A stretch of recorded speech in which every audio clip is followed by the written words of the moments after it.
de nos concitoyens qui la respectent.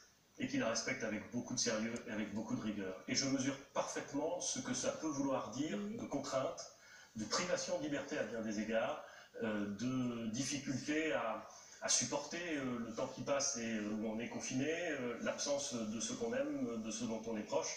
Bref, je veux là aussi tirer mon chapeau aux Françaises et aux Français qui respectent strictement les consignes de sécurité sanitaire qui leur sont formulées.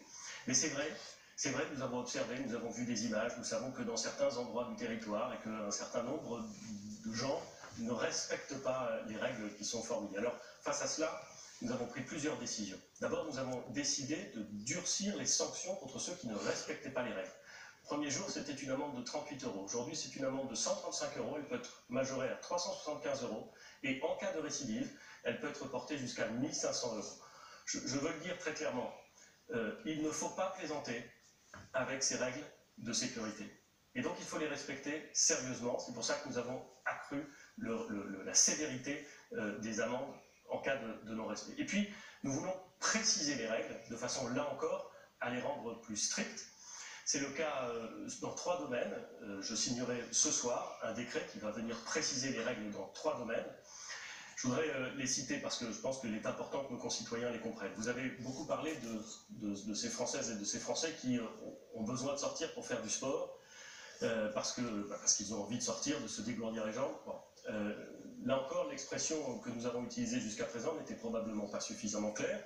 Le Conseil d'État nous a d'ailleurs encouragé à l'être plus. Nous allons donc l'être. Sortir pour promener ses enfants ou pour faire du sport, ça doit être dans un rayon de 1 km de chez soi, au maximum pour 1 heure, et évidemment tout seul, et 1 fois par jour.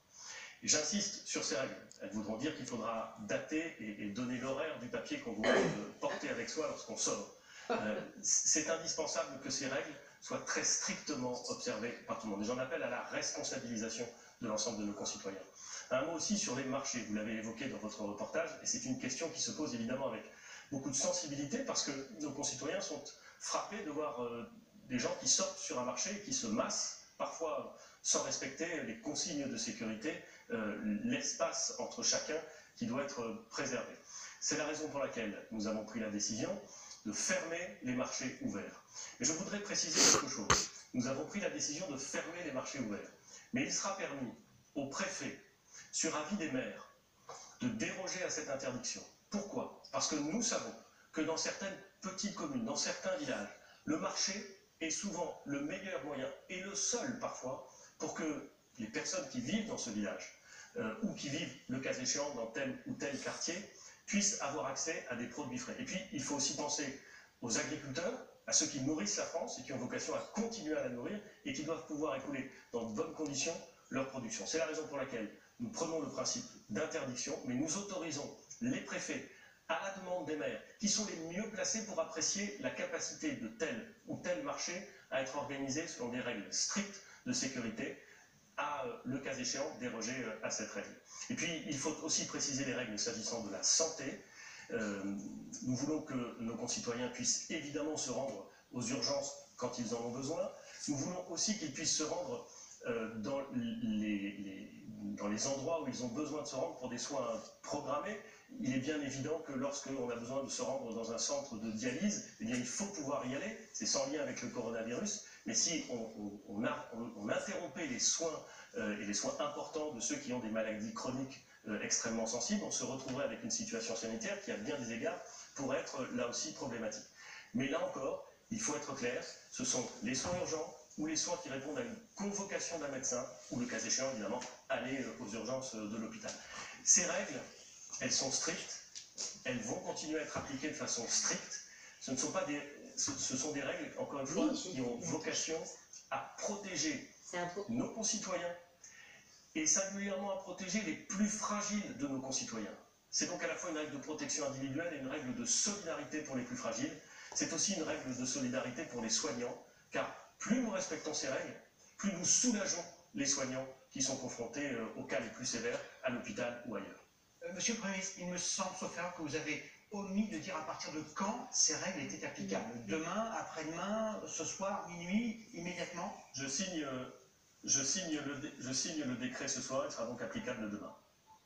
Vous n'êtes pas ni en faveur ni contre la généralisation de couvre-feu. On a montré un reportage il y a un instant, il y a plus d'une dizaine de grandes villes en France qui ont instauré des couvre-feux de 22 h à 5 h. Vous ne le ferez pas à l'échelle de tout le pays.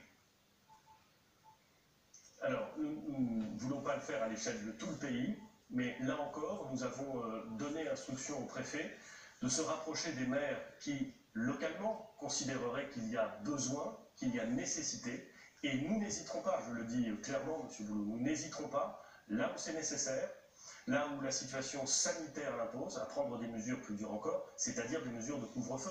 Il peut arriver, et en tout cas je ne l'exclus pas, que sur certaines parties du territoire, les plus limitées possibles bien entendu, mais sur certaines parties du territoire, nous ayons besoin d'avoir des mesures encore plus strictes de confinement.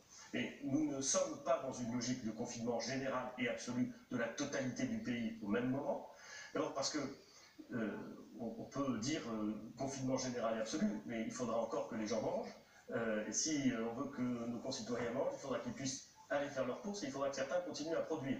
Donc nous voulons un confinement tel qu'il a été défini, respecté très strictement, et le cas échéant, soit dans certaines villes, soit dans certaines parties du territoire, aller jusqu'au couvre-feu lorsque les maires et les préfets s'accordent sur la nécessité d'aller jusque-là. Juste un point pour être tout à fait clair concernant les marchés auxquels les Français sont très